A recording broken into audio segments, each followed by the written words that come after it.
Negative peace is the absence of violence or the absence of the fear of violence. So when war stops or when violence abates, that's negative peace. And yet, negative peace tells us very little about what is necessary to build peaceful, resilient, unified societies over time once violence abates. Positive peace captures the attitudes, the institutions, and the structures that correlate to the world's most peaceful societies. Now, at IEP, we've done rigorous statistical analysis to better understand what are those attitudes, institutions, and structures. And what the data has shown us is that there are 8 factors, we call them the pillars of positive peace, that underpin peaceful societies. And what we're starting to do here is to tease out not only direct violence, but indirect forms of violence, be that cultural violence or economic violence. And you're probably thinking, well, these 8 factors are pretty intuitive, and they are, but this is the first empiric attempt of its scope to really understand these factors that many of us intuitively know to be true. So within IEP, we measure violence, negative violence, through our Global Peace Index. So we measure 23 indicators like crime, militarization, terrorism, across 163 countries. And then on the positive peace side, we're not measuring direct absence or its violence, but precisely the presence of those positive factors. So things like rule of law, active civil society, human rights infrastructure. And from the Institute's perspective, we see this as a country's or as a society's potential for peace. Now, I'm going to come back to this in the context of Mexico. And we're very proud of our work in Mexico. It's the only country in which we produce an annual subnational index where we look at negative and positive peace across Mexico's 32 states. So it's a much deeper data dive.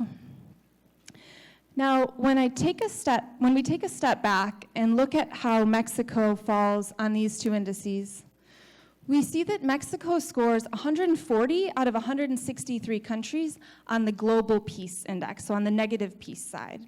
Higher numbers indicate lower levels of peace. So Mexico's among one of the 25 least peaceful countries on that index.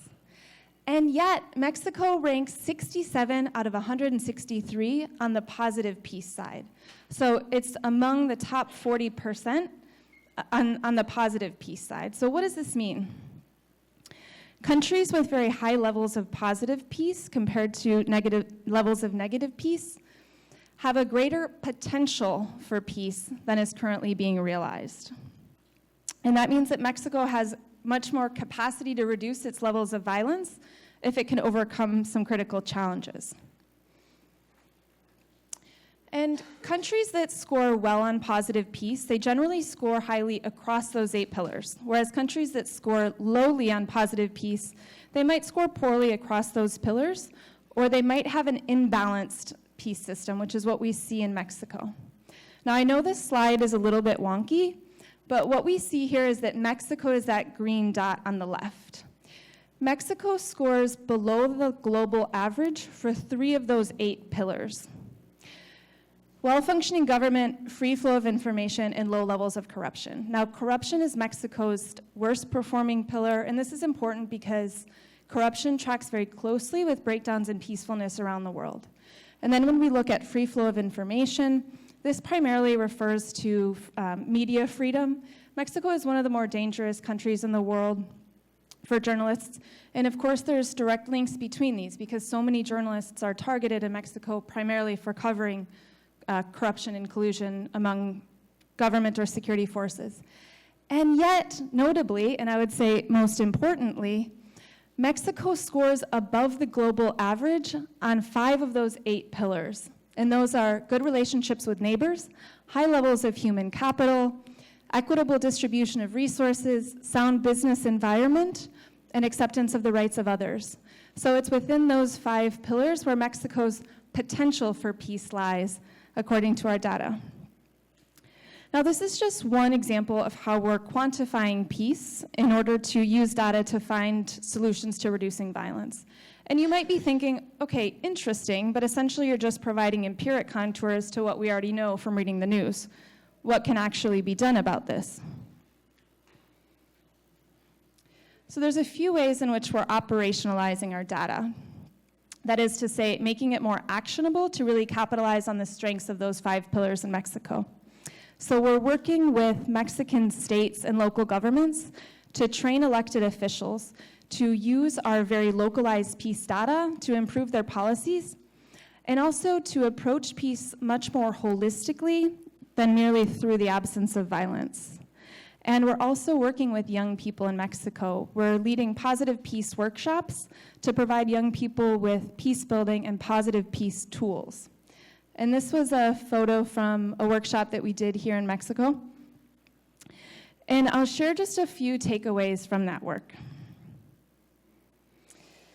So one, we emphasize, and the data really shows us that a resilient peace system requires the presence of those 8 pillars. And a resilient peace system at the local level might just be a town or even a school. Now, we work with a lot of young people who are human rights advocates or transparency activists, and they often haven't had a lot of opportunities or a lot of incentive to work with government or the private sector, and they might have seen them as adversaries. And hopefully they come out of this workshop seeing the value of collaborating across those pillars, across sectors, across silos. And Lisa yesterday used the analogy of a color wheel for a painter, and she talked about the value in blending colors that traditionally sit across from each other on the color wheel. So I'm enjoying this metaphor of thinking of the positive peace wheel as a color wheel, with these different pillars as different colors. And so my question for you is, who is present in your peace system? And perhaps most importantly, who is missing? That is to say, with whom might you be collaborating more creatively as an outcome of this conference? The other takeaway is that this work in positive peace really broadens the notion of who might be considered a peace builder. Before I came to the Institute, I was an immigrant rights advocate. I was working in the immigrant rights world, and I didn't see myself as a peace builder. I saw myself as an immigrant rights advocate. And it sounds a little bit lofty, but it wasn't until I saw this graphic that I came to recognize my own work within this larger peace system. And I understood that immigrant rights work is peace work. Work to address climate change is peace work. Work to address gender inequality or economic inequality is peace work, and that they all share these larger aims for a more peaceful society. And so to that end, we seek to really visibilize peace. I've been thinking a lot about the ways in which we don't know how to recognize peace builders, particularly when they're women, when they're young people, when they come from communities that have been traditionally disenfranchised, and often they don't recognize themselves as peace builders because they're merely responding to needs in their own communities.